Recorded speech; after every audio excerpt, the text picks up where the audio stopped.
Judges 6. Again the Israelites did evil in the eyes of the Lord, and for 7 years he gave them into the hands of the Midianites. Because the power of Midian was so oppressive, the Israelites prepared shelters for themselves in mountain clefts, caves, and strongholds.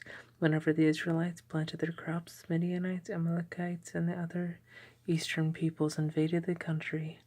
They camped on the land and ruined the crops all the way to Gaza, and did not spare a living thing for Israel, neither sheep, nor cattle, nor donkeys.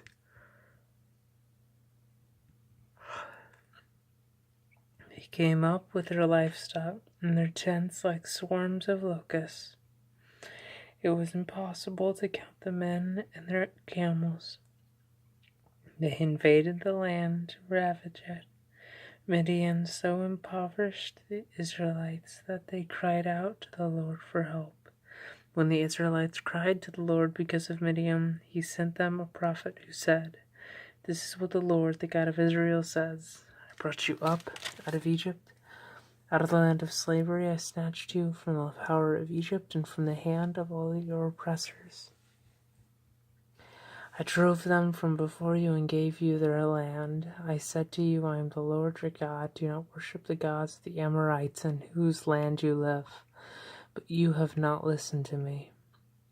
The angel of the Lord came and sat down under the oak in Ophrah that belonged to Josh the Abiezrite.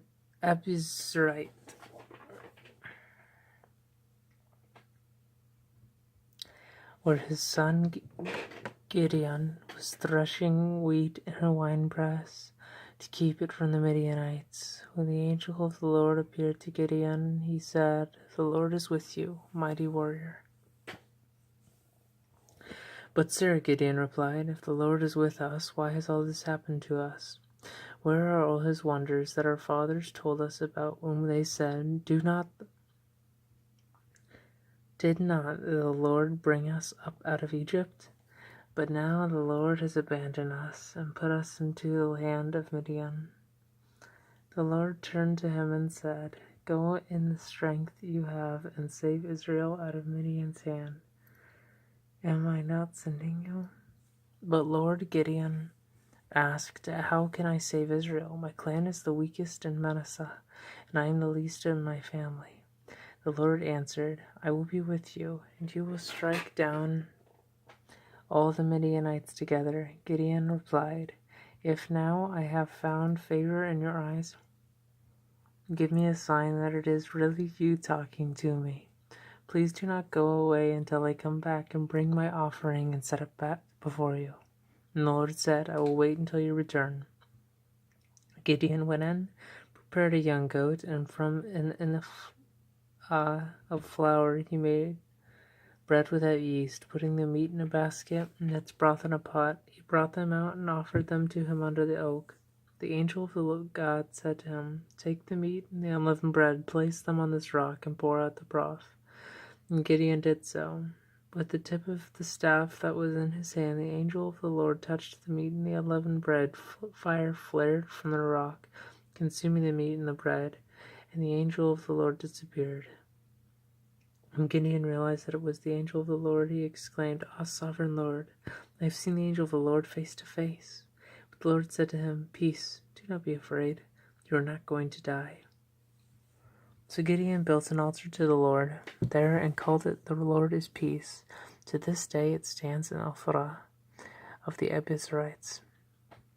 That same night the Lord said to him, "Take the second bull from your father's herd, the one 7 years old. Tear down your father's altar to Baal and cut down the Asherah pole beside it. Then build a proper kind of altar to the Lord your God on the top of this height. Using the wood of the Asherah pole that you cut down, offer the second bull as a burnt offering."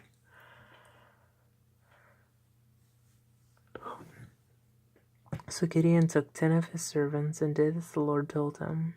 But because he was afraid of his family and the men of the town, he did it at night rather than in the daytime.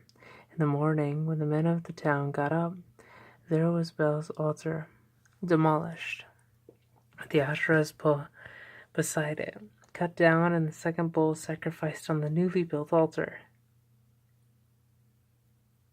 They asked each other, "Who did this?" When they carefully investigated, they were told, "Gideon, son of Joash, did it." The men of the town demanded of Joash, "Bring out your son. He must die, because he has broken down Baal's altar and cut down the Asherah pole beside it." But Joash replied to the hostile crowd around him, "Are you going to plead Baal's cause? Are you trying to save him? Whoever fights for him shall be put to death by morning." If Baal really is a god, he can defend himself when someone breaks down his altar.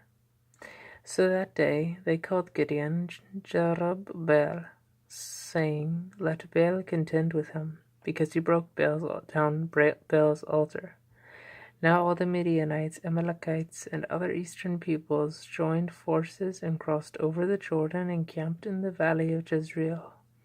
Then the Spirit of the Lord came upon Gideon, and he blew a trumpet, summoning the Abiezrites to follow him. He sent messengers throughout Manasseh, calling them to arms, and also into Asher, Zebulun, and Naphtali, so that they too went up to meet him.